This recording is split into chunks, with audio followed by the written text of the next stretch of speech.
Just unmute. So a lot has happened since the second interim. The COVID-19 pandemic has had significant impact. The governor presented his May revision, which we touched a little bit on last time, and had said that this is no normal year and this is no ordinary May revision. Facing a $54 billion deficit in the California state budget, the governor outlined a variety of budget balancing strategies. Most significantly to the education budget is a 7.92% cut to the K-12 local control funding formula, or the LCFF, as well as other cuts and payment deferrals. So as part of the budget process, the legislature also puts together a proposal. Their approach relies on relief from the federal funds and deferrals, but not a cut to the LCFF. The House and the Senate met their June 15th deadline, which began conversations with the governor, but as of yet, the legislature and the governor have not come to an agreement. Ultimately, the governor can veto all or part of what was proposed by the legislature, and he has the final say. There is a strong possibility that the state budget will be revised after the receipt of the personal income taxes. So here's the most significant things that impact the guidance in the May revise. And I'll let Paujay catch up a little bit. There you go, thank you. So the LCFF, as I said, has a net decline to 7.92% loss to the base grant funding. For the district, that's a $2.3 million reduction in revenues. That decline in the base grant also equates to less in our supplemental and concentration grants, and that would be equivalent to $580,000 loss of funding there. The CARES Act does provide $1.65 billion of federal funds for COVID-19 expenses, personal protective equipment, cleaning, and supportive learning loss. And for the district, it's anticipated that we would see $874,000 to be used against those expenses that have been obligated all the way through 2022, September 30th of 2022. And the other component is the deferrals. June of 20, just this month right here, we will have a deferral of our entitlement to July of 2020, just 1 month. But then at the end of the next year, April, May, and June, there would be another deferral of approximately $3.5 million from April, May, and June to sometime in 21, 22, and it's unknown when they would defer those funds to. So there's still some unknowns incurred with some of the relief fundings. It's still in the works are other federal funds that will be allocated to help with the additional expenses incurred by the pandemic. The CARES Act has two funding sources that together total $4.4 billion. The governor would disperse to districts who receive supplemental and concentration funds, which Las Palas would receive, and other funds for special education, which we would have a piece of that also, based on the unduplicated count of special education students.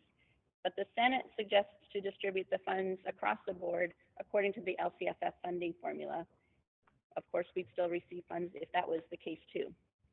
Those funds are not yet been determined and they're not recognized in this budget at this time. But will be incorporated as soon as we know. So another component continues to be enrollment and ADA, still a significant part of how we get our funding. Here's a chart showing the past 5 years of data for enrollment and ADA. And if we move on to the next slide, that data is presented in a graph. So the district has seen an increase in enrollment up until 18-19, but the trend is declining. The pandemic instituted a hold harmless in enrollment in ADA. So at this time, the budget has a status quo in enrollment, of which our 19-20 enrollment will be the greater of our current or prior year. So I did not incorporate a decline in enrollment for this coming year, but kept it the same. So attendance still does matter. It's what's best for kids and their learning. The 3-year average is now at 94.09%, which is down about 1% from years prior to that. So there is a financial loss when students miss instructional time. The 5% loss of revenue is shown in this chart across the top. It would be a big ask for 100% attendance, but if we could increase attendance to 97%, that would provide additional revenue for the district and the services that the kids need. So we put all those factors together, and the projected revenue for 2021, from second interim it was $27.8 million. Our proposed budget is down to $24.8 million due to the 7.92% loss in funding, and that's a $2.9 million reduction.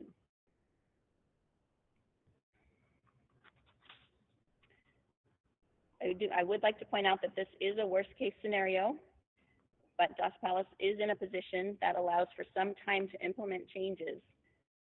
As we get down the way, we'll have more knowns than unknowns, and we'll be able to implement the things that will keep us financially and fiscally sound.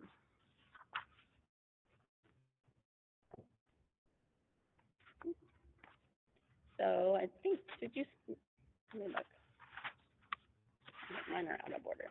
So with the reduced funding, about 86.53% of our budget is devoted to people.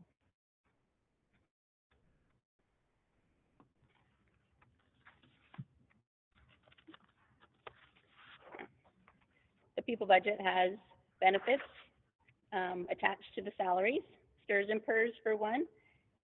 The governor did propose a reduction in our STRS and PERS rates, so there won't be as much of an increase, but STRS and PERS continue to increase over time. So the table here shows the fluctuations in our STRS and PERS rates. One I'd like to point out is the workers' compensation rate. It did increase from our current year of 1.84% to 2.06%, and I kept that the same for the out years because it is an unknown where the workers' compensation rate goes, but that also is one that can fluctuate. Across the bottom, the certificated positions total benefits for statutory benefits comes to 19.71% in the current year, and classified benefits total 30.46%. This figure does not have the health and welfare insurance costs. Another component is the benefits that retirees are receiving, and so I've provided the expense for our retiree insurance there, the cost of the district. And our total people budget for employee compensation is in this snapshot.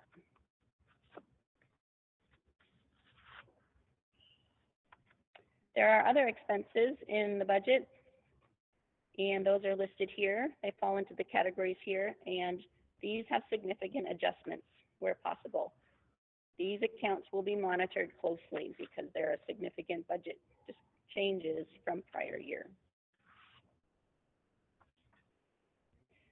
I've put those into order of percentage and presented it to you that way. So these would be all of our expenses that are outside of employee compensation.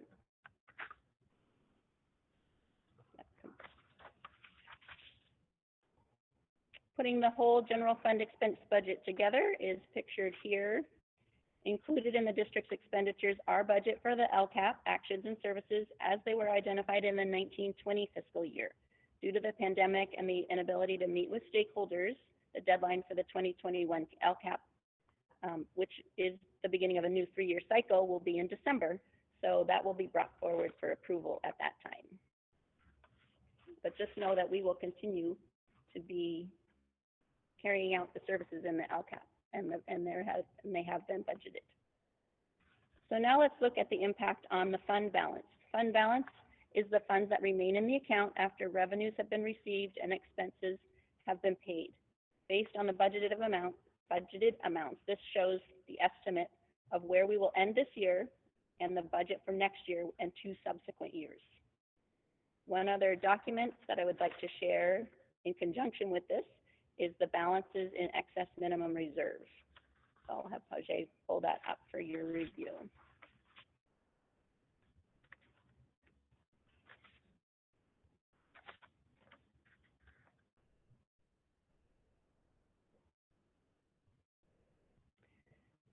So if you can see the numbers there, this has at the top the combined assigned and unassigned and unappropriated fund balances, adding the special reserve other than capital outlay, which is Fund 17, gives us our total assigned and unassigned ending fund balances, subtracting the 3% for the district minimum for reserve for economic uncertainties, leaves the balance remaining to substantiate the need, and the reasons for the fund balances in excess of minimum reserve are listed below.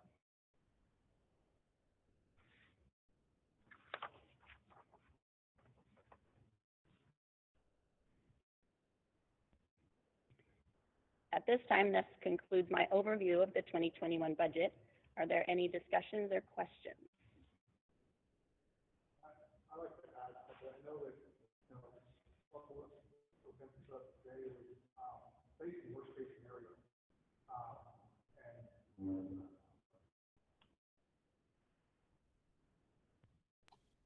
there we go.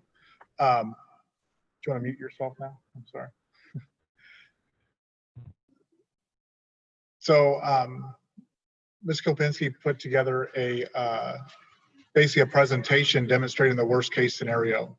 And you know, in the worst case scenario, I think in 3 years, we would have like $1.5 million in our reserve, which again, we have plenty of time to make changes as we go along before 21-22 comes. And that's at 22-23, I believe. And so we're in really good shape financially. Again, school board has made good decisions as far as keeping a 16% reserve. You know, other districts are in dire straits with some of these, the dynamics that are up there right now. And so, and we still expect this is the picture to be better after there's more discussion at the state level. And then also there's a lot of conversations about the federal level too. And so we won't know the final picture until I think August 15th, correct? Or August, before August 15th at the latest. And so, but again, we're fully prepared to, again, make decisions as we go along and continue to, like I said, again, put the district in a good position to be fiscally responsible. So.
And it passes.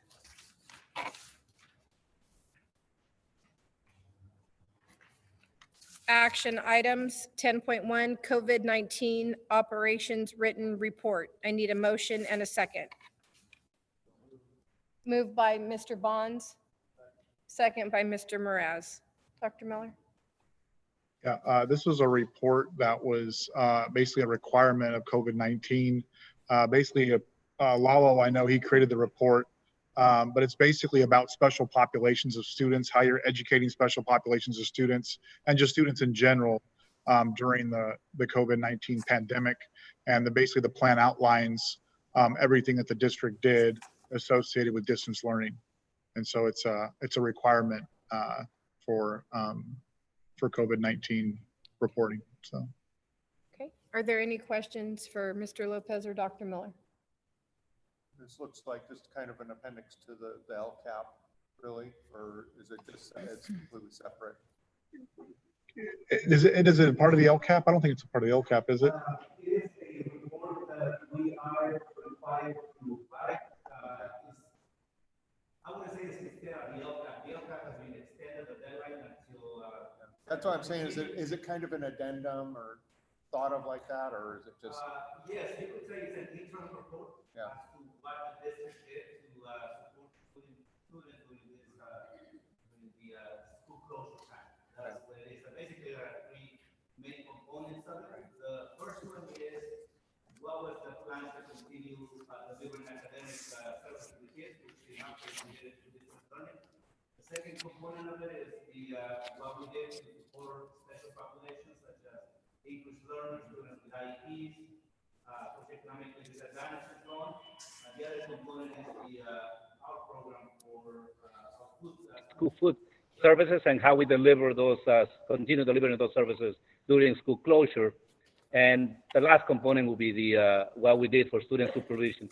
So those are the main components that we had to write about in reflection as to the level of services that we deliver, which in our case, I think it has been phenomenal. And that is based on feedback that I got from people that we work with, that work with other districts. I think we were one of the most successful in delivering that service.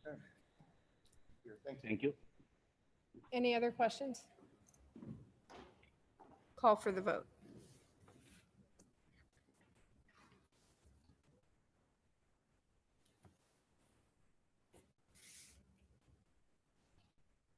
And it passes. 10.2, 2020-2021 budget. I need a motion and a second. Moved by Mr. O'Banion.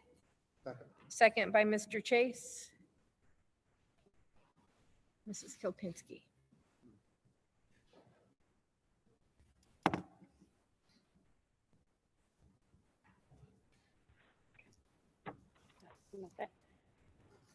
Okay, so at this time, now that we've had an opportunity to review, normally that happens in 2 meetings, but because of the COVID-19 pandemic, they allowed the budget hearing and the adoption of the proposed budget to happen in the same meeting. So I'm not going to rehash what I just covered, but I do have a few additional slides.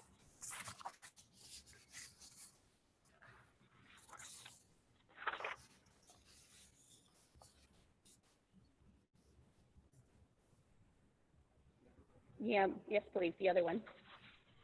The one with the title of the budget adoption.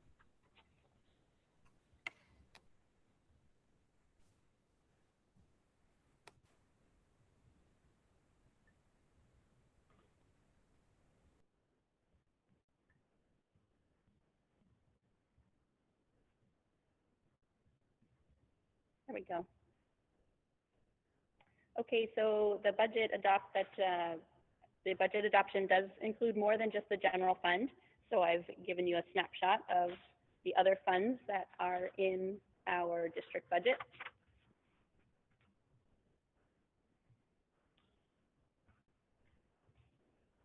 The next page shows the revenues for each of those funds. Revenues are the funds that are coming in.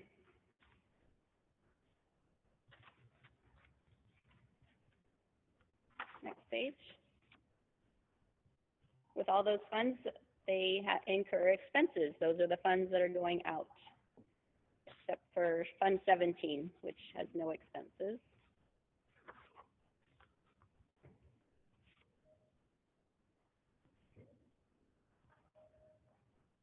And then the final snapshot I have for you is the ending balance. So when you look at the ending balance, it calculates the amount that was in the fund at the start of the year as the revenues that came in, takes away the expenses, and what is left is the ending balance or the fund balance. So here are the ending balances for the funds in the 2021 budget. So if there are no additional questions, I recommend approval of the adoption budget for 2021 as presented.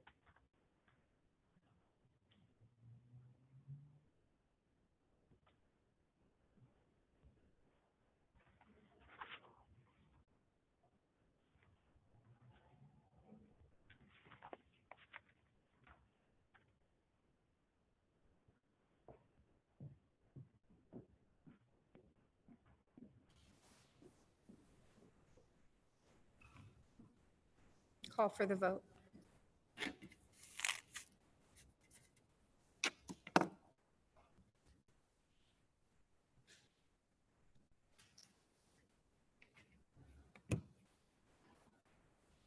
And it passes.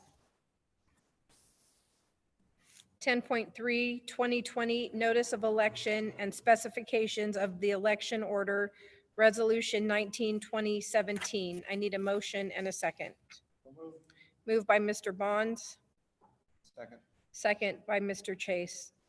Dr. Miller. Pretty self-explanatory. It's basically notifying everybody that there's an election in November and kind of the processes associated with that, the specification of the election order. So. Does anyone have any questions? Call for the vote.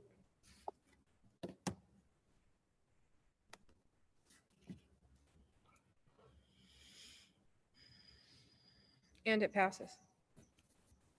10.4, revised job description and salary change for learning director, approval to create vacancy and hire. I need a motion and a second. Moved by Mr. O'Banion, second by Mr. Bonds. Dr. Miller.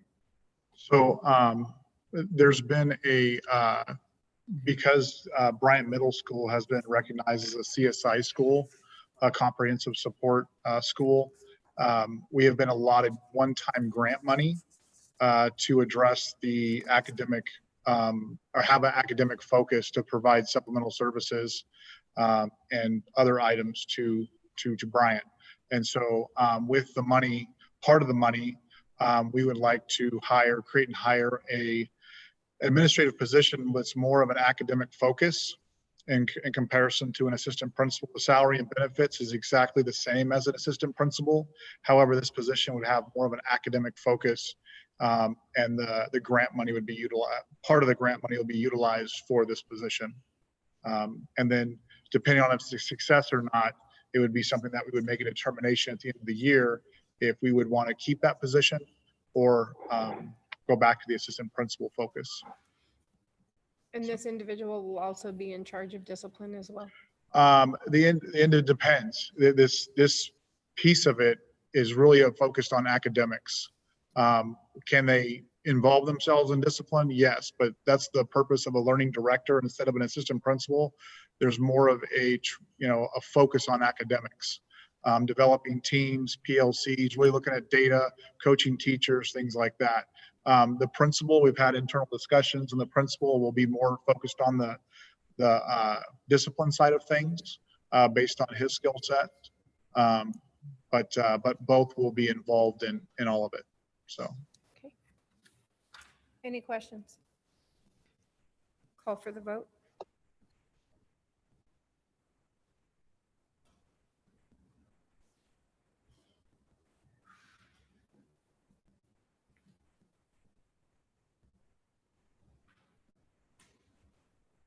And it passes.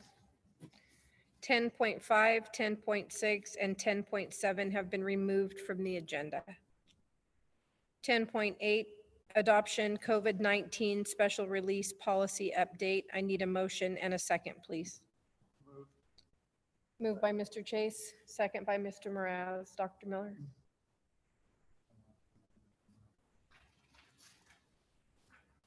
So this is basically board policies associated, new board policies associated with COVID-19. And they basically address some of the academic items associated with COVID-19 and also some employee rights and just kind of information associated with how things should be handled during the pandemic. So they're just specific, like I said, board policies. So. Okay. Are there any questions? Call for the vote.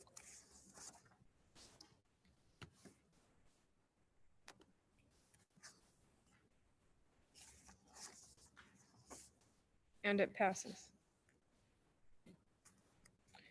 10.9, course name change from Art and Art Advanced to Art 1 and Art 2 at Dos Palace High School. I need a motion and a second. Moved by Mr. O'Banion. Second by Mr. Bonds. Mrs. Crivelli?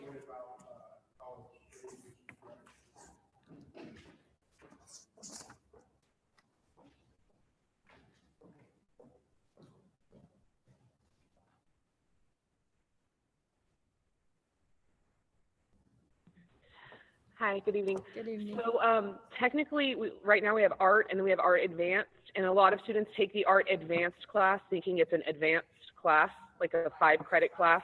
And technically it's not, it's just for kids who are advanced with drawing because they've already had art. So we would like to be able to take away any of that confusion by having art 1 and art 2. And then we will also still continue to offer AP art, which is the advanced 5-credit class. So that's the reason for the name change. Okay. Are there any questions? Okay, thank you, Mrs. Crivelli. Call for the vote.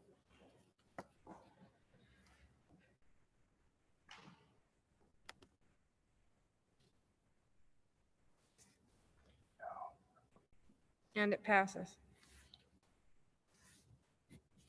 10.10, course reinstatement of foundation in education at Dos Palace High School. I need a motion and a second. Moved by Mr. Bonds, second by Mrs. Davis. Mrs. Crivelli or Dr. Miller? Yeah, both of these classes, I mean, 10.10 and 10.11, they're both reinstatement classes, but they're also due to the group of 8th graders that are going to be 9th graders. And there's going to be a bigger population of kids at the high school and a smaller population at Bryant. And so there's going to be more course offerings associated with them. These are classes that used to be taught at Dos Palace High School. And they're kind of, like I said, kind of college and career classes associated with home economics and then also education, studying to be a teacher. And these are also CTE pathways and ROP courses. So the Foundations in Education class is an ROP course.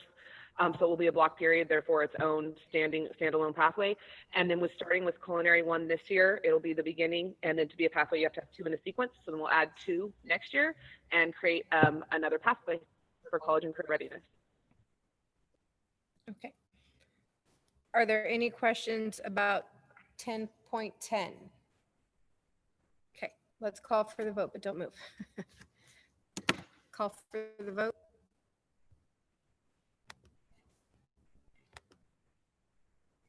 And it passes. 10.11, home economics course reinstatement and course name change to Culinary Arts 1 at Dos Palace High School. I need a motion and a second. Moved by Mr. Chase, second by Mr. Bonds. Mrs. Crivelli. This is what we used to have. Ms. Nichols was in 400 for quite a while and had home ec. CTE has just changed the name. So it's not home economics, now it's Culinary Arts. So it's the same class. Okay, so since the Culinary Arts building is now the medical building. Yes. So maintenance is doing a fantastic job of building a room for her. We used to have 2 rooms that we used for storage. I think a lot of people used it for storage around the district. When we switched out copier companies. The copiers were there for a while, you know, so it's been used. So it was 2 rooms. So we were able to basically take 3/4 of that room and turn it into what's going to be a Foundations of Education class and a home ec class. Now, I'm sorry, culinary arts class. So basically this year, this class was not written into the CTE grant, because this year it's only a 1 class. Remember we talked about how it has to have 2 in a sequence to be able to qualify as CTE. So this year we are planning on building like a test kitchen, but we're not looking at, in her old room, you remember she had like 5 or 6, and we're not looking into doing all of that quite yet. We are, like I said, going to have the test kitchen. Obviously, when this class was first introduced, we weren't in this situation. But next year there will be more funding available because it will be written into the CTE grant. So that was my question. We are going to have some kind of lab, if you would, Yes. for culinary. Yes, and because projects. it is one, they have to go through a whole bunch before they can start cooking. You know, they've got to talk about like food safety, and they've got to get a safe serve, and they've got to, you know, talk about safety in the kitchen for yourself and safety in terms of temperature of food and all those kinds of things. That's because, you know, it's a level 1. So it's the level 2 class where they actually do, you know, the majority of the cooking. They will get in the test kitchen this year, but it's the second class that you need the more kitchens and the more Is space. there a pathway in there to a food handling certificate, any certifications, et cetera? Yeah. That- Mrs. Hunger is very good with that. Actually, our virtual enterprise kids, because the last couple of years their virtual enterprise business has been food-related business. All of our virtual enterprise have already been safe served, so she understands the program. She knows how to, you know, do the training as the Any lead. other questions? By for the Ms. licenses, they Ravelli? can do a lot of it online. It'll be 1 test kitchen is what you're saying, which is basically the lab. Well, yeah, for now, the room is going to be set up for people. We don't have to rush into that right We'll now have one because working in the kitchen this year. first Next year, we'll build. sequence of the class, there's a lot of book work before you can build up. There we go. At least one. You want to help? Yeah. Good job, Matt. We'll have them all there. Any other questions? But we just, Okay, yes. thank you, Mrs. Ravelli. Yes. Thank you, Matt. but- Call for the vote. Thanks, Matt. I wasn't trying to, thank you. Okay. Thank you.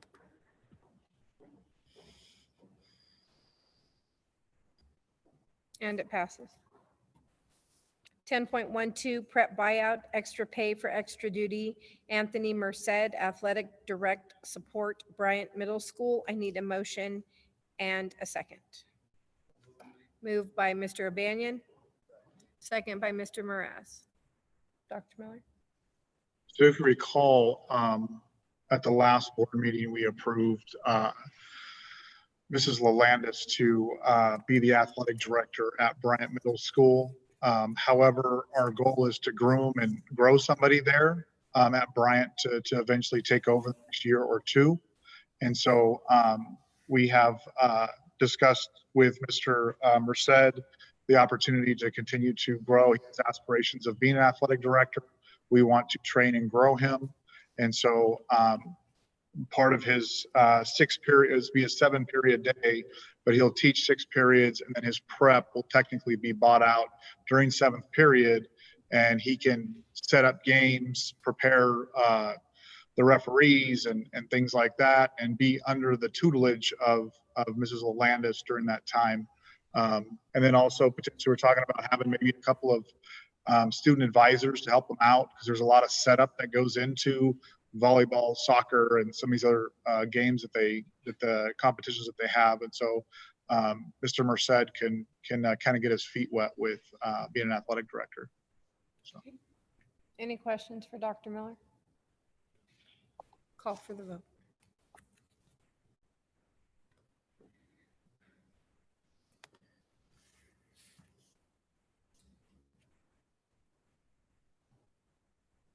And it passes. 10.13 California Interscholastic Federation CIF representatives for 2020-2021. I need a motion and a second. Moved by Mr. Bond, second by Mrs. Davis. Dr. Miller. Yeah, so each year, each district needs to designate who their CIF representatives are. And so that's what this document does. It identifies the CIF representatives for Dos Palace High School. Which I see here is Irene Lalandis, Athletic Director, Holly Crivelli, Principal, Dana Reyes, Counselor, and then Justin Miller, Superintendent. Correct. Any questions? Call for the vote.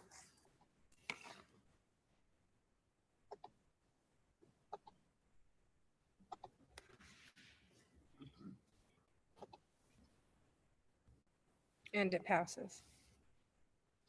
10.14 side letter agreement with Csea regarding responses to COVID-19. I need a motion and a second. Moved by Mr. O'Banion.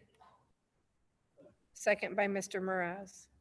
Dr. Miller. So you'll, on this document, it's basically an agreement between the district and CSEA regarding the time frame of the pandemic up until June 30th. And it also allots to food service workers for the first 12 days of the pandemic working during that time frame to pay them time and a half for the first 12 days of the pandemic. And so that's also part of the agreement in there. So. Any questions? Call for the vote.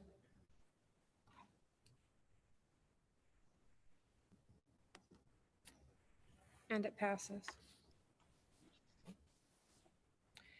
10.15 Memorandum of Understanding between Dos Palace or Aloma Joint Unified School District and CSEA Chapter number 761 regarding lead positions. I need a motion and a second.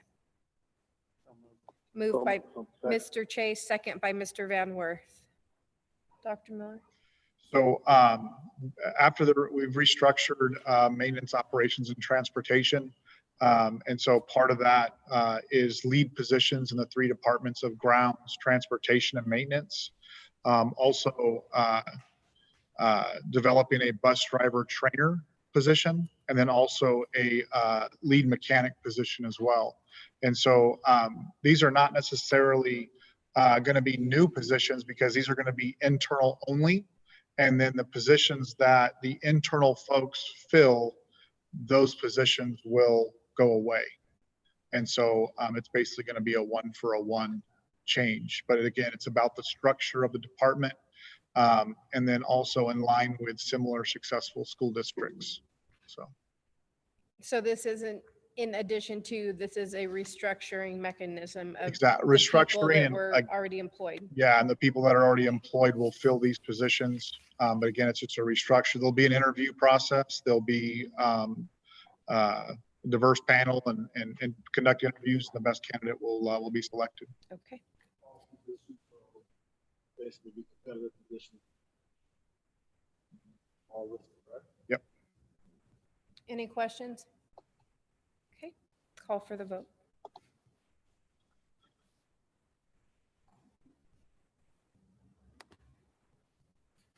And it passes. 10.16 Memorandum of Understanding between Dos Palace or Aloma Joint Unified School District and CSEA Chapter number 761 regarding vacant positions. I need a motion and a second. Moved by Mr. O'Banion. Second by Mrs. Davis. Dr. Miller. So with the financial uncertainty of the state of California, we've negotiated not to refill certain positions. And that's a good thing about our district right now is that we haven't laid anybody off during this time. And yeah, there's, like I said, a lot of uncertainty and we don't know necessarily what the picture is right now,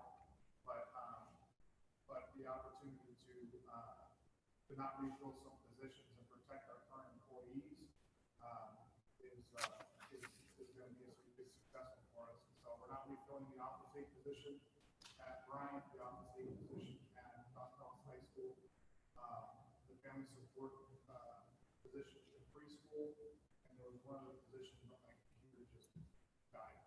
So, but anyway, there's 4 positions total that, that we're not refilling, and, we're going to discuss them at a later date, depending on what the budget looks like. Okay. Any questions? Call for the vote.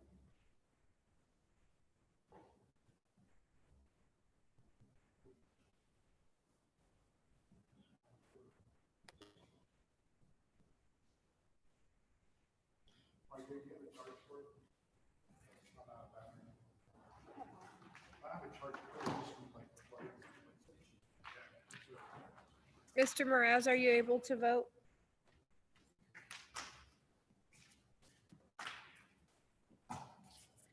And it passes.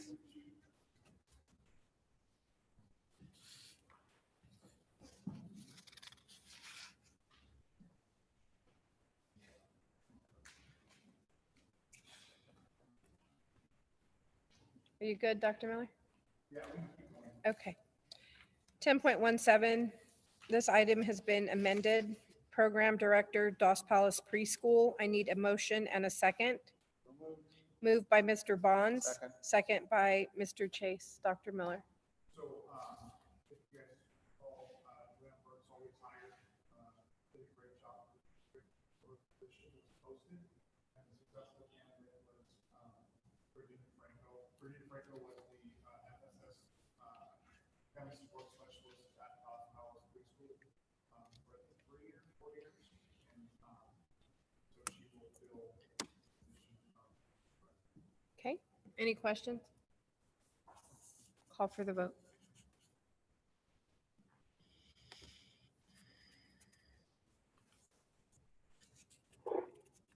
And it passes.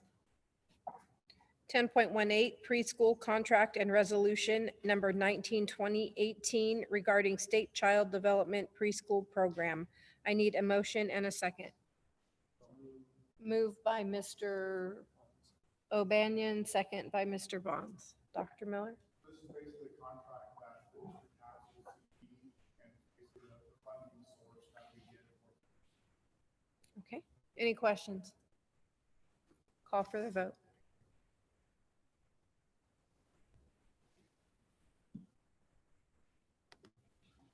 And it passes. 10.19, 2020-21 Agricultural Career Technical Education Incentive Grant. I need a motion and a second. Moved by Mr. O'Banion, second by Mr. Bonds. Dr. Miller? So this is the CTIC, or CTIC grant, correct? This is basically the grant, or excuse me, the ag incentive grant, basically for agriculture, education and support for funding like this for that grant funding for agriculture. Okay. Does anyone have any questions? Okay, call for the vote.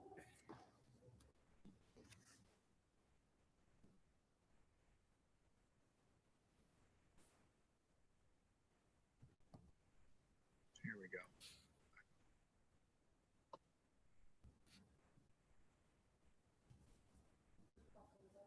I did. Sorry. What happened? Nothing?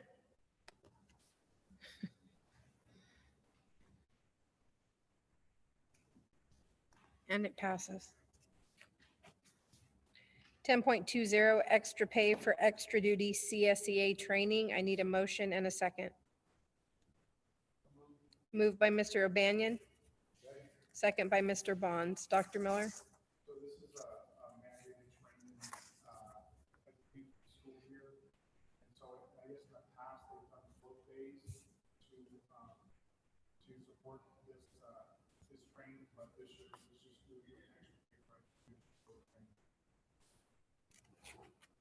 Okay, are there any questions? Call for the vote.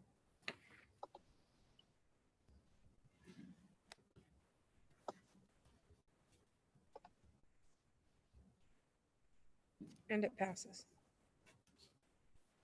10.21, contract for speech services, speech, language, and educational associates. I need a motion and a second. Moved by Mr. Bonds, second by Mrs. Reyes. Dr. Miller? So we recently had a speech pathologist retire, and speech pathologists are very difficult to find. And so we posted, and we weren't able to hire somebody. However, there is a company that we're going to contract with that'll actually be for speech services. That's actually a little bit cheaper than one would be for salary and benefits. And so it's what a lot of other districts do. Because of such a need for speech pathologists and the lack of them that there are in the Central Valley. And so, like I said, we're going to contract out with a company. We still have Dr. Crivelli, who does our speech services, but there's a bigger caseload than just one person. So, and we've had two people. The district's had two people for quite a while, but now we only have one. So we'll contract out for the other part of the caseload. So. Okay. Any questions? Call for the vote.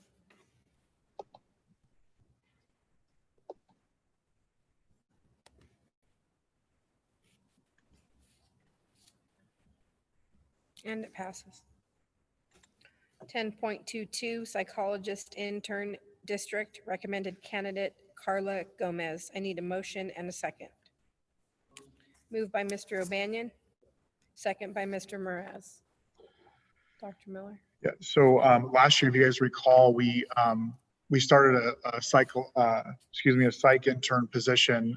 That's I believe a flat $25,000 for the year or $30,000 for the year, and basically they get their hours while they're in. They provide psych services for the district under the tutelage of another psychologist while they get their hours working towards their credential.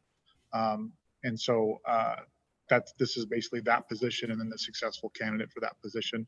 And didn't Mrs. Gomez, didn't she work for our district last year? Oh. Oh, okay. Okay. So our person that we had last year got a psych job. So good for her. Okay. Any other questions? Call for the vote.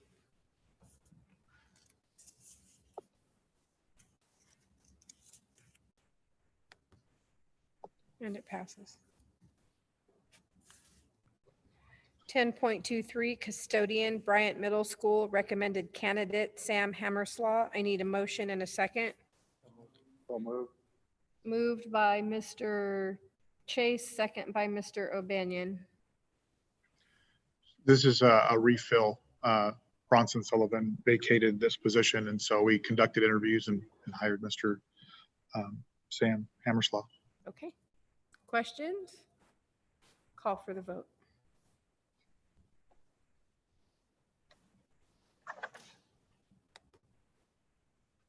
And it passes. 10.24 special education teacher, Marks Elementary, recommended candidate Crystal Eilis. Sorry if I butchered your name. I need a motion and a second. Moved by Mr. Bonds, second by Mr. O'Banion. Similar, this is a refill position. We posted the position and conducted interviews and hired the successful candidate. Okay, thank you. Call for the vote.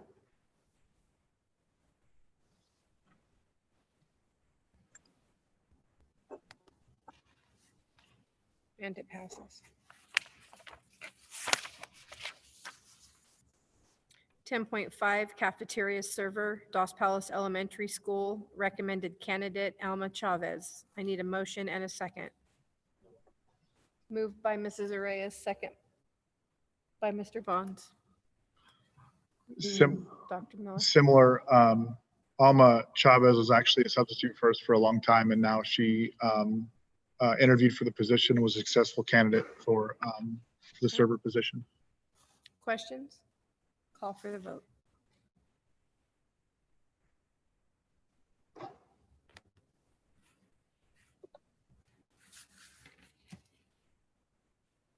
And it passes. 10.26 Cook, Bryant Middle School, recommended candidate Deborah Esquivel. I need a motion and a second. Moved by Mr. Mraz, second by Mr. Bonds. Dr. Miller. Then we'll refill. Okay, any questions? Call for the vote.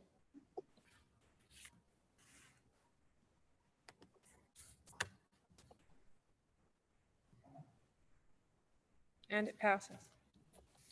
10.27, social science summer teacher, Dos Palos High School, recommended candidate Mitzi Gonzalez. I need a motion and a second.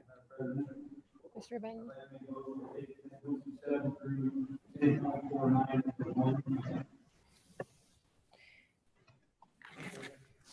There is a motion made by Mr. O'Banion, second by Mr. Bonds, that we take 10.27 social science summer school, Dos Palos High, Mitzi Gonzalez, mathematics summer school teacher, Dos Palos High, Marco Magana. 10.29, mathematics summer school teacher, Dos Palos High School, Samantha Arroyo.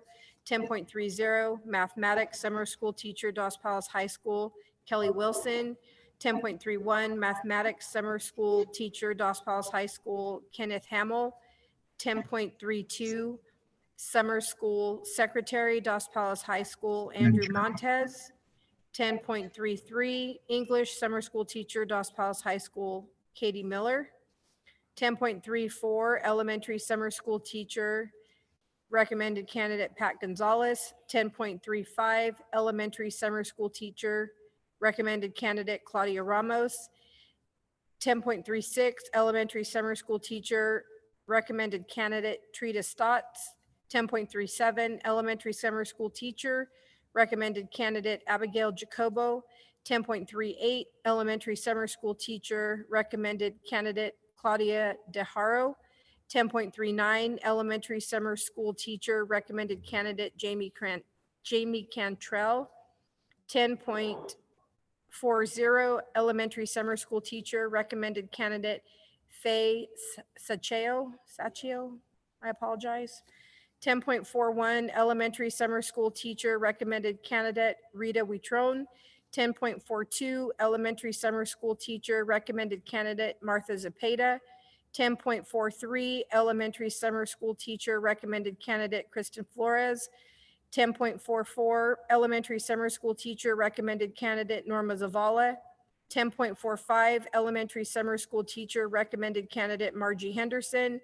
10.46, elementary summer school teacher, recommended candidate Danielle Young. 10.47, elementary summer school teacher, recommended candidate Alondra Flores. 10.48, elementary summer school teacher, recommended candidate Crystal Isles. 10.49, summer school secretary, elementary, recommended candidate Maura Duarte. Are there any questions? Okay, call for the vote as soon as we catch up.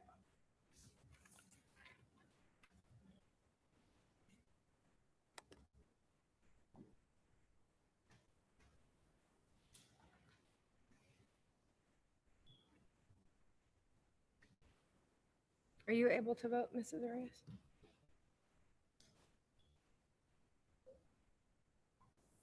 And it passes.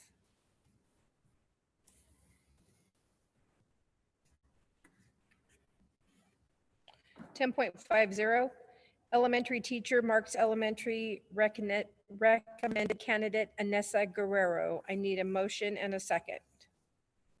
Moved by Mr. O'Banion, second by Mr. Chase. Dr. Mill. So again, these are open elementary teaching positions at Marks. Okay. Any questions? Call for the vote. Okie dokie.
Call for the vote.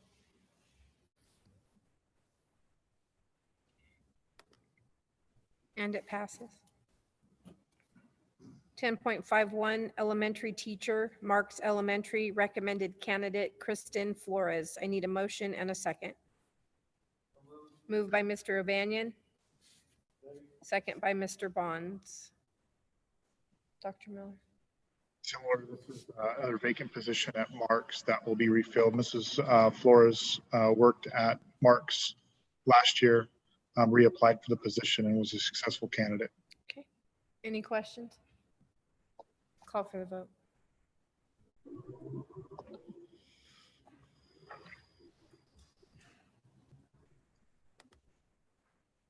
And it passes. 10.52, volunteer football coach, Dos Palace High School, recommended candidate Nick Espinoza. I need a motion and a second. Mr. O'Banion.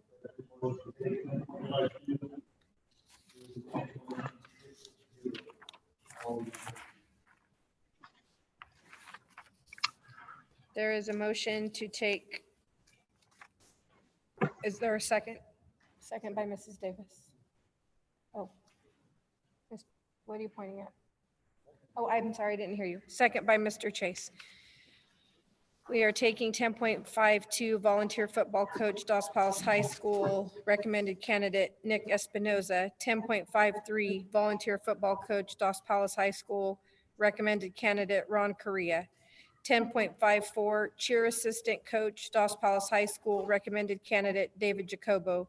10.55, JV girls basketball head coach, Dos Palace High School, recommended candidate Leonard Davis. 10.56, head varsity baseball coach, Dos Palace High School, recommended candidate Leonard Davis. 10.57, varsity baseball assistant coach, Dos Palace High School, recommended candidate Ryan Uriart. 10.58, head varsity basketball coach, Dos Palace High School, recommended candidate Brianna Moore. 10.59, head junior varsity baseball coach, Dos Palace High School, recommended candidate Stevie Guerra. 10.60, girls track head coach, Dos Palace High School, recommended candidate Sherry Cornell. Are there any questions?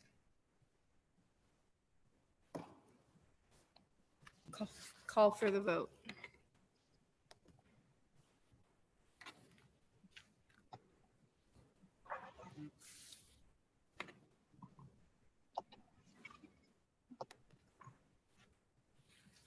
And it passes.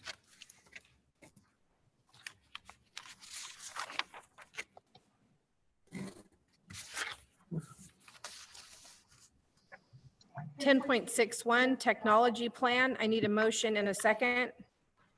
Moved by Mr. Mraz, second by Mr. O'Banion. It's going to be Mr. Lee's show.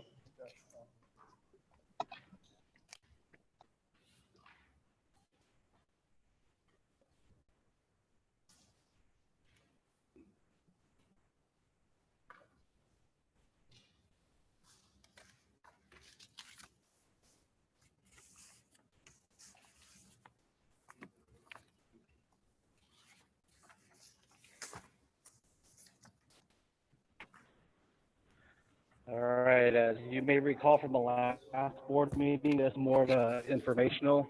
So this time I'm just bringing this technology plan back to you guys for action. Those three initiatives, the community Wi-Fi, the virtual reality sets, and also the document scanning, depending on the finances.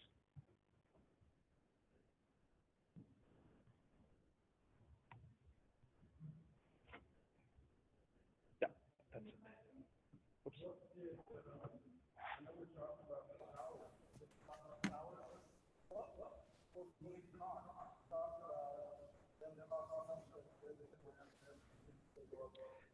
Oops. Me and Mrs.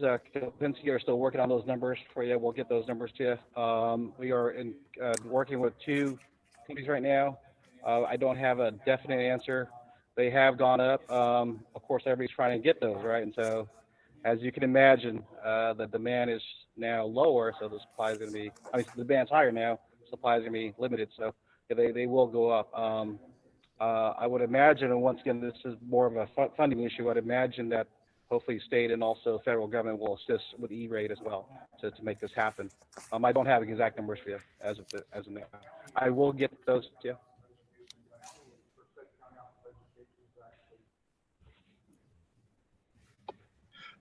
Merced County Office of Education is actually talking about districts within the county to band together, and they figured it would be around $5, $6, $7 million. But if you put in your money per ADA, which bigger districts would put in more money, smaller districts put in less money. If it would make sense for us, I could see that eventually potentially happening. But there's, like I said, a lot of different discussions, and it's going to be what's best for us at the end of the day. So. Would it be, I mean, is this something that you need a vote on tonight to proceed, or is this something that we could table until we have some kind of figure? Well, once again, these are just initiatives within the tech plan. It's not a once we approve the tech plan, we're going to move forward with that. It's just it's a plan, and once again, they're just initiatives. So we don't have to get that vote for that. This is more of this is the goal if funding is available, and that's written in the tech plan. It's these are the initiatives if funding is available. So it's not a right. True. And I want to make sure that whoever might be watching. A plan. Yep. Understand that we're not writing you a check and saying. Right. Right. That's a good point. Thank you. Those times you will come back to us and say the towers are going to be this much or what have you. Yes. Mr. Granworth. Yes, Mr. Lee, we're on returning the Chromebooks, all kids that are not going to summer school. Can you come back and answer your question during comments and questions from board members item? Call for the vote.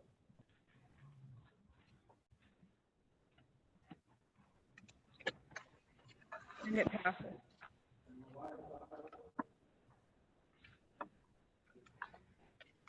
10.62, this item was an addition. Math teacher, Dos Palos High School, recommended candidate Samantha Arroyo. I need a motion and a second.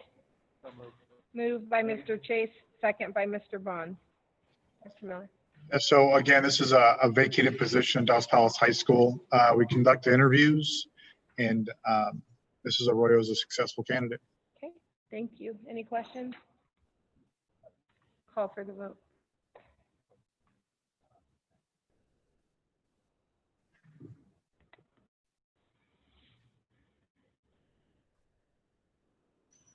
And it passes. 11.1, informational item, resignations and retirements. Questions, Dr. Miller? Yeah, we just thank Michelle Gray for her time in the district. She did a lot of great things academically and great things for kids. And now she's moving closer to home, and we wish her the best. Okay, thank you. 11.2, first reading, March 2020 policy updates. Would you like me to read these updates? Mr. Lemos would like to hear the updates. Yeah, Cliff Notes. First reading of the March 2020 policy updates. Board policy AR04. Mr. Lemos has changed his mind, and we will proceed. 11.3, first reading, COVID-19 mitigation plan policy updates. Would anyone like me to read these? No. 11.4, Imagine Learning data presentation by Lalo Lopez, Assistant Superintendent, Educational and Personnel Services. Mr. Lopez. And Mrs. Grijalva.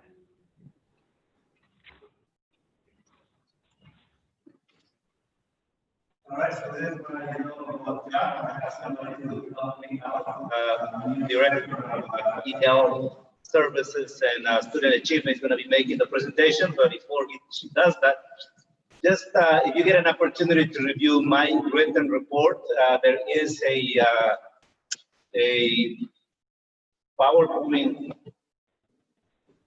There is a PowerPoint attached to it. Basically, it's a reflection from Brian Middle School. They have engaged Quite a bit of work this school year in looking at student achievement and figuring out what it is that we can do in their structure, their academic programs that we can do a little bit different to meet the needs of kids. And what is exciting there is that Ms. Gray with the department chair of math, Kelly Wolfman, they have worked well together. We visited one school over in Ridley area that is very high achieving in terms of mathematics. And the model that we learned from that, I think, is something that they discuss and we're implementing next year at Bryant. So there's a lot of exciting things happening there. With their schedule, I think it's a comprehensive report that was put together by Ms. Gray, and obviously she's leading us, but we're very thankful for the work that she did there, along with the staff, that I think is going to address the reasons why Bryant went into CSI or a school that needs comprehensive assistance. So I'm very thankful for the work and for the staff that are Bryant. So with that, I'll introduce Mrs. Grijalva, and she's going to talk about some numbers, which I just love. For me, everything goes back to the evidence. We are the Sunshine District here. Show us the evidence. So here's the evidence. Thank you. Thank you, Mr. Lopez. Good evening, board and community, and I have to stay in the video. So Imagine Learning is one of the programs that we use. In 2000, can I do this? Or does he have to change it? Thank you. In 2018-19, we piloted the program, so this is our first year of actually adopting and using the program on our sites. It's a supplemental resource that's technology-based, it's standard aligned, and the great thing about Imagine Learning is it's adaptive to student needs. So depending on the student needs, depends on the pathway that it develops for that student. So in one classroom, you could have one student who's at a kindergarten level and one student who's at a fourth grade level, and both their needs are being met. And then as they're on the program, it adapts and creates pathways to meet those specific needs, whether they're being successful or they need more remediation. So we use Imagine Learning at DPE and Marks.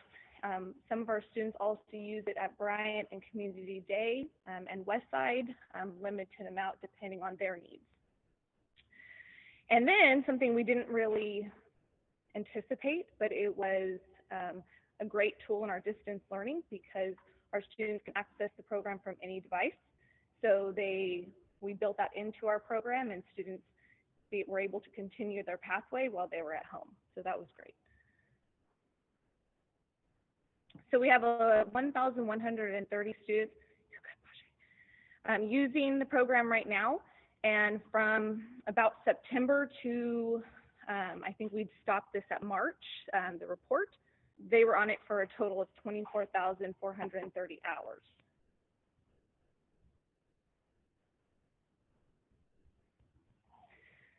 Teachers can utilize the program as we have 3 tiers of intervention. So tier 1 is in our classrooms, tier 2 is when they go out to the lab or they're in their WIN periods, and tier 3 would be more of our SST students and our IEP students support. So we use it as a tier 1 intervention in the classroom. We can evaluate the standards that the students have actually met or need some help with, and we can use this program to drive instruction. So this is just a snapshot of a screen in the program.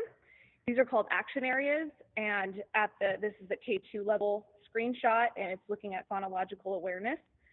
And if you see in the corner, there's numbers, and that tells you how many students need support in that specific skill. So I pulled up onset rhyme blending, and so for onset rhyme blending, these 3 students needed support. So now the teacher can click on those students, see what the support they needed, and then pull lessons that would drive their instruction all in one snapshot. And then if you see the diamond, that also tells the teacher that not only has the program provided support, but the program can no longer provide any more support, so the teacher needs to intervene. So that's just one snapshot. So talking about data, the students take, in ELA and math, they both take assessments at the beginning of the year, the middle of the year, and the end of the year. The Galileo assessment is a separate assessment, but the great thing about math and now ELA next year is it's embedded into the program. So the students won't even know that they're taking an assessment or that they're being assessed while this data is being collected, which at the 3-5 level, Mrs. Darnell's made comments that it's great because they have the LPAC, they have CAS, they have all these assessments that they're taking. So it's not just one more additive assessment, it's just they continue with the program and they don't even know they're on it. So this is the screenshot that we will get at the end of each benchmark. So this is Galileo, which is our ELA results. And it'll tell you the benchmark 1, 2, and then the growth that occurred. I'm going to dive a little bit deeper into it on the next slide. So at DPE, the kindergartners, their growth was 188 points. And so typically in a 4-month span, you're looking for, because unfortunately we didn't get to take our end of the year assessment, so that this was beginning of the year results to middle of the year results. So the growth was expected to be 49 points and they grew 188 points, which is actually the expectation of the whole school year. In first grade, it was 135 points, expected growth for a whole year, 72. In second grade, it was 90 points as expected, and the growth was 114 points. The higher you go in grade levels, the growth you can anticipate to minimize because the standards are a little bit more, what's the word I'm looking for? Difficult, thank you. Just use the basic term. In third grade, they grew 46 points, and the expected growth was 39, so we met our growth middle of the year and end of the year. And fourth grade, 43 points, expected growth was 29, so we met our beginning to middle of the year. And fifth grade was 28 points, and we grew 45 points. It's a little difficult to judge 6th, 7th, and 10th because it's not a whole grade level, it's just specific students. And then for math, this is the screenshot, and we can move on to the next slide, please. So this is similar to what you might see on a CAS or more of a performance levels. So there's far below basic, basic, proficient, and advanced. So our kindergartners scored in the basic range, first grade 116 in the proficient, our second graders in the proficient range. Our third and fourth and fifth were in the below basic, but we have to remember that this is also a screenshot of mid-year, and we would anticipate to look at this at the end of the year. So if you actually look at the growth that they had in third, fourth, and fifth, their projected growth would have been in the basic and the proficient range, beginning proficient range, if they would continue that projection to the end of the year. So that's good news, yay. So next level of work for DPE, Marks, and then Bryant and Westside, George Christian, is to monitor the student usage each week, because that really makes an impact on the growth that we see. If we're not, we have usage goals for weeks, months, and quarterly goals. So looking at those usages and making sure that we're meeting them. Continue professional development, because anytime we only have 1 year of a program, and this wasn't even a year of a program, it was more of a half of a year of a program, we need now to kind of cycle back and see what support we need to give to teachers and staff, and continue our offering collaboration opportunities so we can use this data to drive instruction. Any questions? Any questions?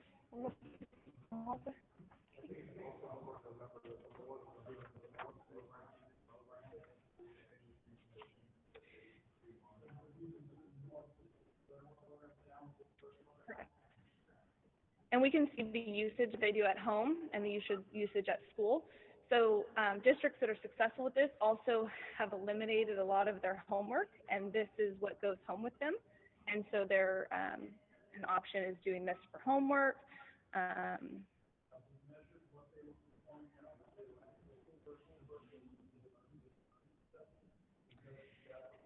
No, because we didn't.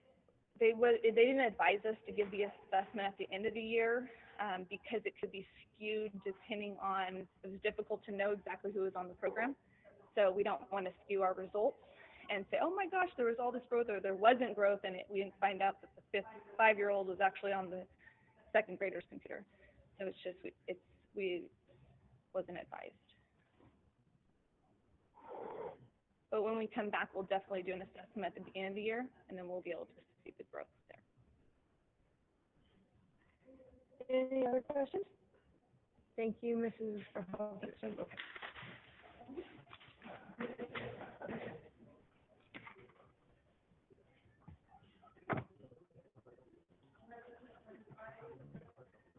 $11.15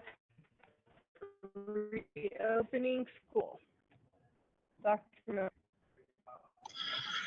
Okay, so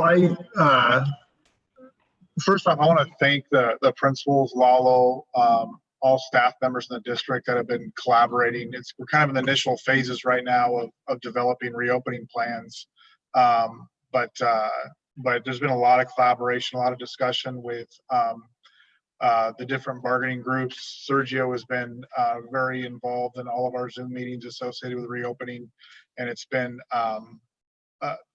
again, it's not something that is overly exciting. It's exciting because kids are trying to come back to school, but all of the requirements that we have to adhere to bring kids back to school is what's daunting. But our goal is to bring back all kids August 11th. So that's what we're focused on. So you want to go to the next slide? The next slide, I basically listed the folks that were getting the organizations that were getting guidance from. CDE came out with their guidance. The Department of Public Health came out. California Department of Health came out with their guidance. And then myself and Lalo are on a weekly call with Merced County Health Department. And they're kind of giving us their guidance because the CDE and also the Public Health Department of California, they're basically deferring to the local level. And so a lot of the guidance, a lot of the plans that we're sending are going through Merced County Department of Public Health to get kind of a stamp of approval and to get feedback on it and things like that. So, and Merced County Office of Ed is kind of facilitating those conference calls. So like I said, initially we had them 3 times a week, and now we're down to 1 a week. And they give us status updates and information about positive cases in the community and basically the county. And then also, like I said, again, feedback for reopening plans. So some of the things that they came out with, and some of them seem pretty basic, but it's basically from the Health Department of California. And this is basically just a list of things that they want you to focus on when students come back. Promote healthy hygiene practices. Of course, we're gonna need to educate kids. Our teachers do a really good job of educating kids on washing their hands and going to the bathroom appropriately and all the things that go into teaching students how to be to practice good hygiene. But there's going to need to be more of that and more time spent on that. And a lot of these things that we're going to teach kids, as we go through this, it takes away from the actual teaching of math, English, science, and social studies. And so that's the frustrating part. When we just kind of transitioned in from a academic presentation, and we're really excited about all of the work that's been done by staff members in the district with academics, but now academics is taking a backseat to student safety and the safety of our staff members and the safety of our community. And so, which is very important, but we're all educators and we want to do what's best for our kids. So anyway, these are some of the safety precautions, like I said, that we're going to take into account when we open school back up. A lot of training that needs to be done. And like I said, just kind of considerations on how we reopen school and a lot of signage, a lot of, like I said, again, just practicing, especially at the elementary level, What is, say, when you say 6 feet, what is 6 feet? What does it look like to a 5-year-old? Our idea of a 6 feet is very different than a 5-year-old. So we're going to have to spend some time doing that. These are the two things that all schools must do. It's kind of an either or sometimes both. First thing you need to make sure that you do is cohort students. They're the biggest thing that when I say they, I say the health department, they want to be able to trace back. If there's a positive case, they want to be able to trace back where that came from and then do contact tracing to that cohort. So if it's a cohort of 3rd graders, they want to basically shut that cohort down and then do contact tracing of students that were in that class and so on. And then the other item that we must do is social distance. And so, the state has come out with 6 feet all the way around in classrooms and things like that. Merced County Health Department has said 2 to 3 feet if you're cohorting. And so that's something, like I said, that we have usually, for Common Core and cooperative learning groups, you get kids in groups of 4 and they all face each other. And so they can communicate. That's part of the standards: listening, speaking, reading, writing. And now that's not the priority. The priority is making sure that students are all facing the same direction, that they're not facing each other, but facing forward and not breathing on each other.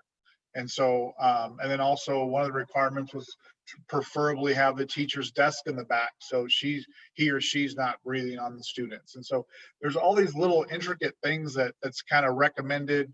And so as we go through, as we develop our plans, we're going to need to make sure that again, that we cohort, social distance, and then also making sure that we create a dynamic that the health department can trace back or do contact tracing if there is a positive case. So,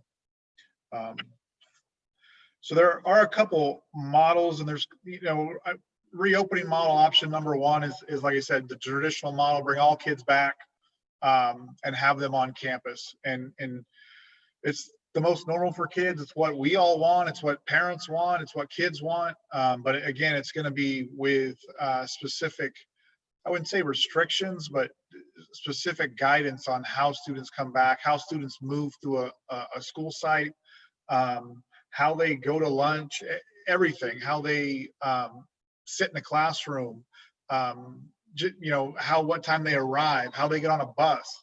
All of these things have to be taken into account when we come back to school. And there's going to need to be probably a good week or 2 of just teaching kids, especially elementary kids, on all of these dynamics, especially the bus riders and things like that.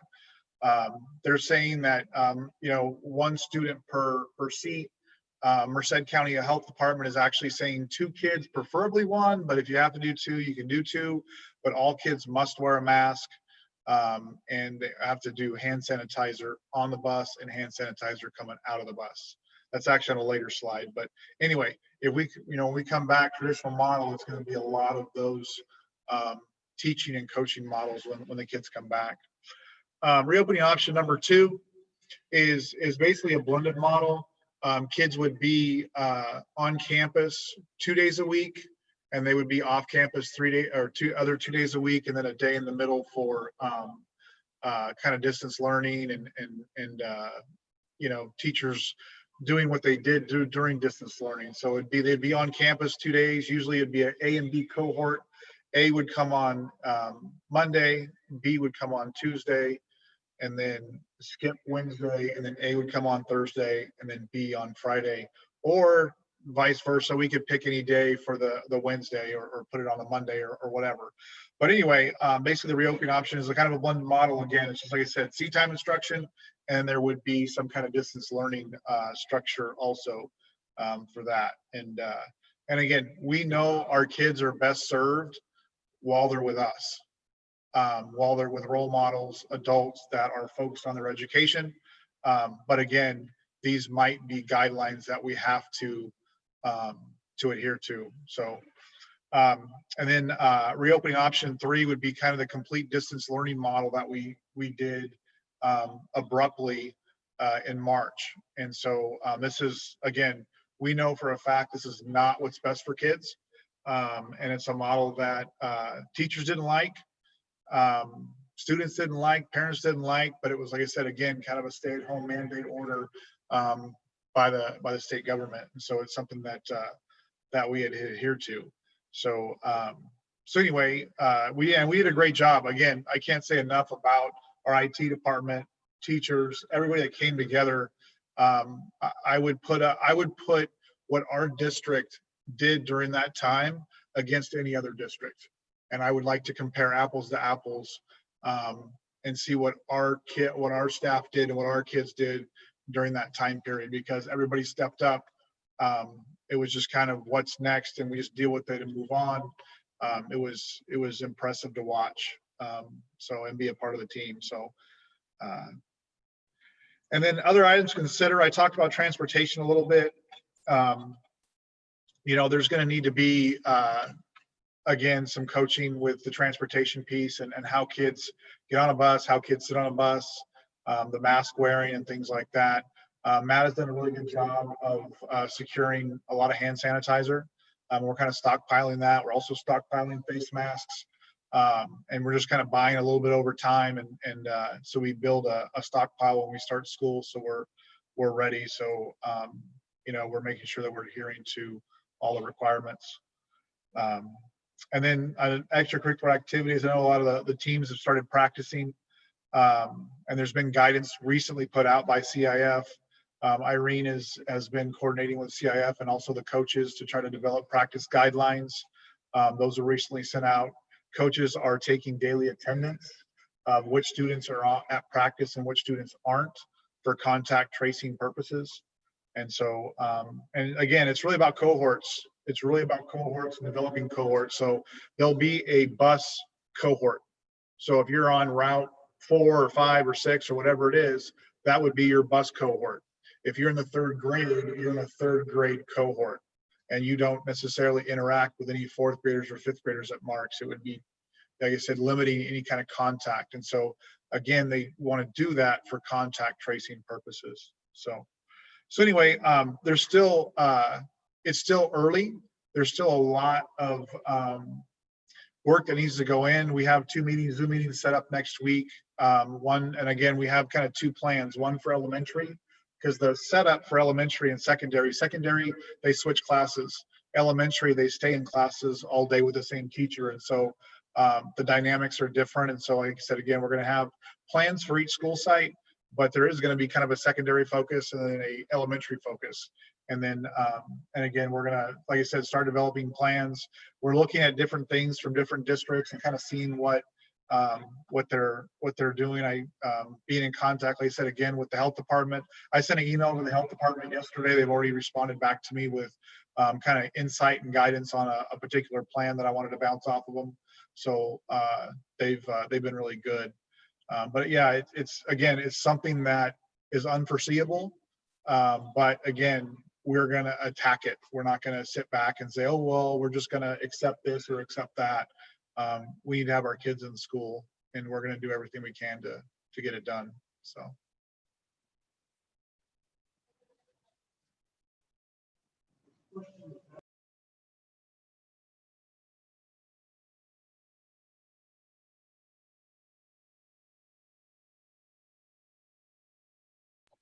There's a lot of things that don't always make sense to me either when I hear some of the information. But I think it's more of a reduction, not an elimination. And so if you're a teacher and you're going to give instruction, you would probably walk to the front of the class. But if you were in the back of the class and at your desk while students were independently working, then that would be a reduction of a teacher being in the front and being close and not practicing social distancing between a student and themselves. And so it'd just be a reduction. And so, yeah, so at K-5, they already do that already. They have separate recesses, they have separate lunches. They're already set up in a grade level cohort already. And so that's why elementary is, you know, they're younger, and so they need more guidance. So that's going to be more of a challenge. But as far as organization and having a cohort set up, they're already set up in cohorts. So that's one of the benefit to that. Now the idea is trying to say, how do you set up a cohort that kids need to have 7 different classes that, you know, they all take a math class or English class, but a lot of kids take a lot of different CETE courses. Some take Spanish, some don't. So they kind of, as soon as the bell rings at a high school, it's kind of a Chinese fire drill and kids are going all different directions. And so, again, we're trying to figure out creative ways to be able to develop a cohort with the least restrictive environment and still allowing kids to take all the classes that they want to take. But it's hard. We're going to work on it. We're going to keep working on it. And like I said, there's a lot of great ideas coming out from a lot of various staff members, and we're not necessarily saying no to anything right now. It's just kind of seeing how everything works and what we can do, what we can't do, and things like that. So, but we should have something. The goal is to have something by the next board meeting. And again, this is a fluid situation. Things can change. I mean, as you guys all know, this thing changed rapidly. We have a new thing that I guess the governor came out with today, more restrictions, and so we're kind of adapting to a moving target. And so as we go through, we're gonna, like I said again, have various plans, various options, so we could adapt to the situation when August 11th rolls around. So obviously, as you said, changes daily. In your mind, what is like that we're going to send a letter or however to parents, this is what this is going to look like. We are planning on going back to school on August 11th, but if you're, you know, A through F or 5th grade, what is your projection? So the goal is by next board this meeting, is the date we'll have that that. we're going to have a plan and stick There will with be a it plan B, and but by see what next board meeting, we want to display the plan, get feedback, and then also parents are going to be given the option to just choose distance learning. And right now we did a parent survey earlier in the week, and approximately right now we're 10.8% of parents of the sample size that we have right now that have chosen, that will choose, regardless of the health department, regardless of the safety precautions that we all take. There's 10.8% of parents right now that have said that they would keep their child home. And so we will need to staff. It won't be more staff. It'll just be shifting staff members to do distance learning versus teaching in the classroom. But that'll just be an option for parents, which is something that we need to do. But as far as the plan of how kids come back to school, is the next board meeting is July 17th.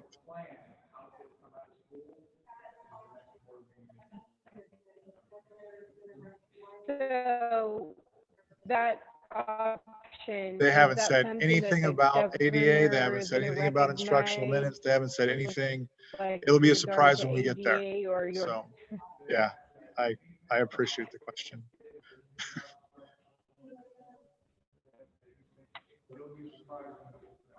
I just thought I'd ask. Yeah. Okay. Any other questions? So the one other Yeah. know that CIF is I actually talked to Jim Critchlow today, and he I know you shared that with me too, July 20th. And that's what basically he said, their drop dead deadline to talk about fall sports is July 20th. They are, there's a plan to start football or start fall sports in like January, February. And so, anyway, there's a lot of things up in the air, but again, they're going to be mandated by state CIF.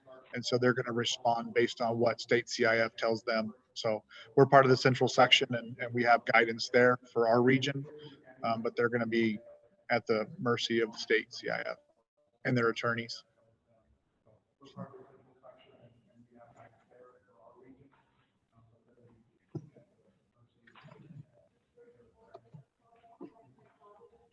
Any other questions or comments?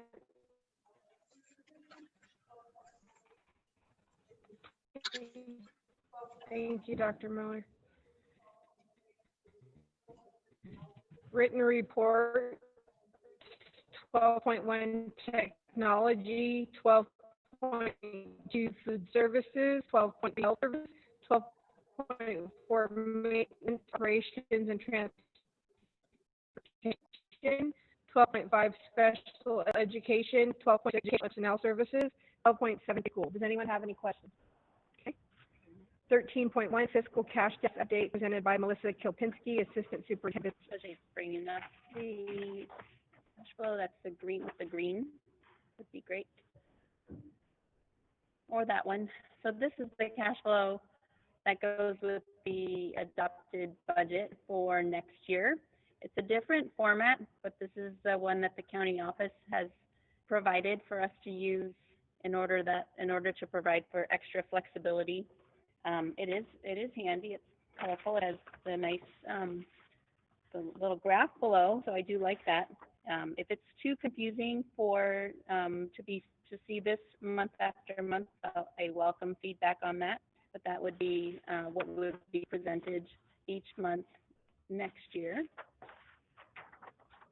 This one does show, as you can see in the accrual column towards the right-hand side, that our apportionment of 3.2 million, I know it's really small, is that amount that I said would be deferred from April, May, and June.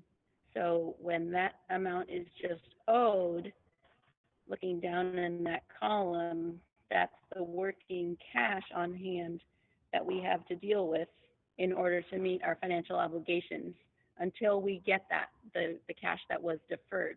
So it does put a little bit of a constraint on our cash abilities there. So that is something we will definitely need to watch.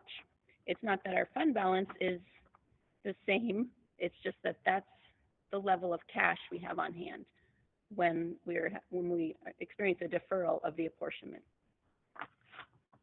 So if we look at the cash flow for this year,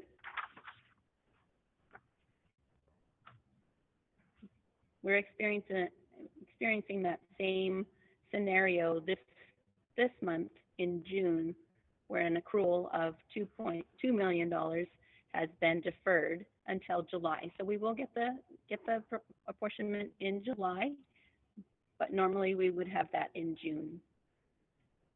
So this is what the snapshot of our cash for the end of May, projection to the end of the year.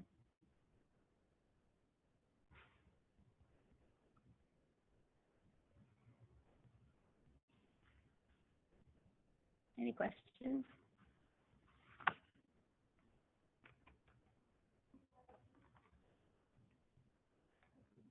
Thank you.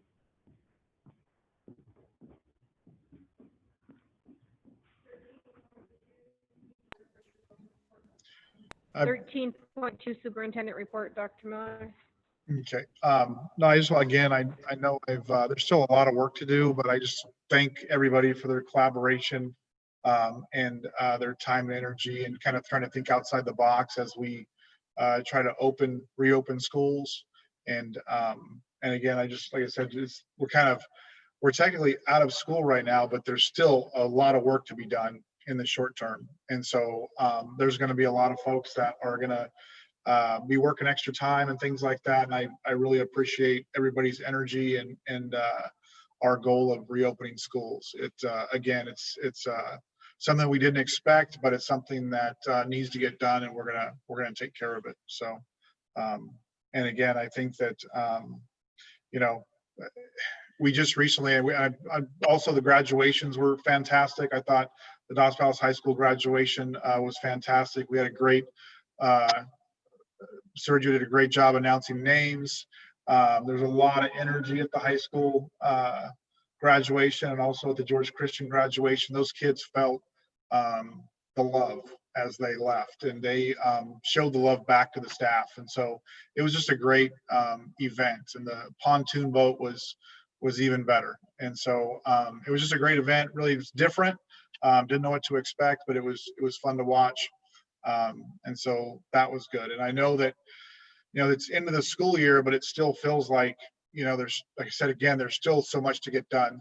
And so, again, I'm just very thankful for everybody, the community's support during this time and the school board support during this time.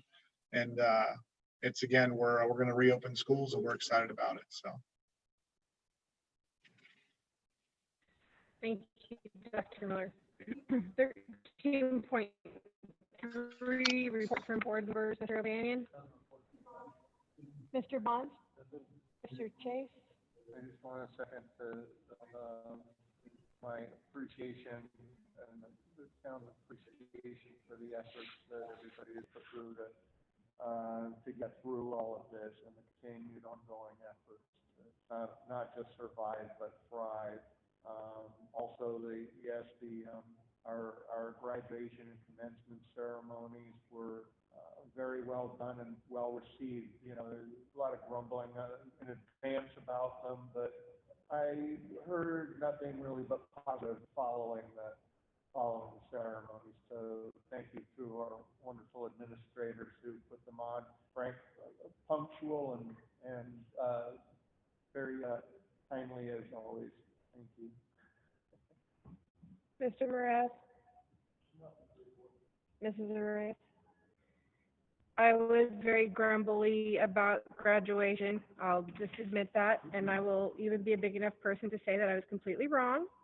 And actually, it was nice that the parents were able to be up close and experience that with their kids, with them being right there in the car as opposed to up in the stands or having to fight through the crowd to get to their student at the end of graduation. So although it was nothing like what we have ever seen before, it was actually more so heartwarming because as the cars were driving by, you could literally see the parents' faces, and so that it was a great experience. And I even have had some people tell me, let's not go back to the old way ever again. Let's keep it that way because we were able to be with our students. So thank you to everybody who put the time and effort in to make that a great event. And I apologize. I stand corrected. It was awesome.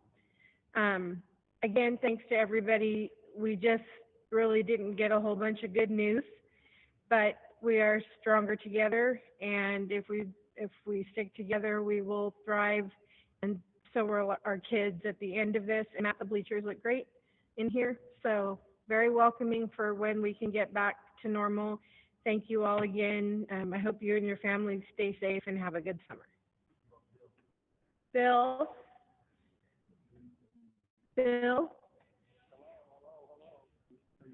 Go ahead, Bill. Can you hear me? Yes, we can hear you, Bill.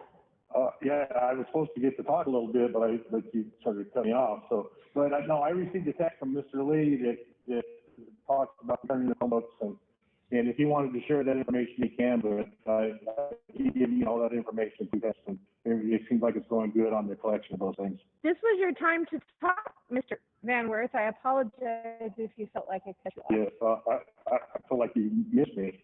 I apologize, Mr. Van Werth. Okay, you'll be accepted. Do you have any other questions or concerns that you'd like to discuss at this time? Not at this time. I'm done. Okay. Thank you, Mr. Van Werth. Okay, bye. Wait, you can't go yet. 14.1, request from board members for future agenda items. Nothing. Mr. O'Banion, Mr. Bonds, Mr. Chase, Mr. Mraz, Mrs. Arrayes. Okay, and I have nothing. 15.1, adjourn meeting. I need a motion and a second. Move by Mr. Chase, second by Mrs. Arrayes. Call for the vote.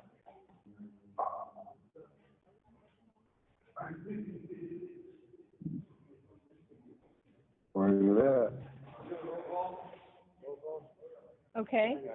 Okay. Mr. O'Banion? Yes. Mr. Bond? Yes. Mr. Chase?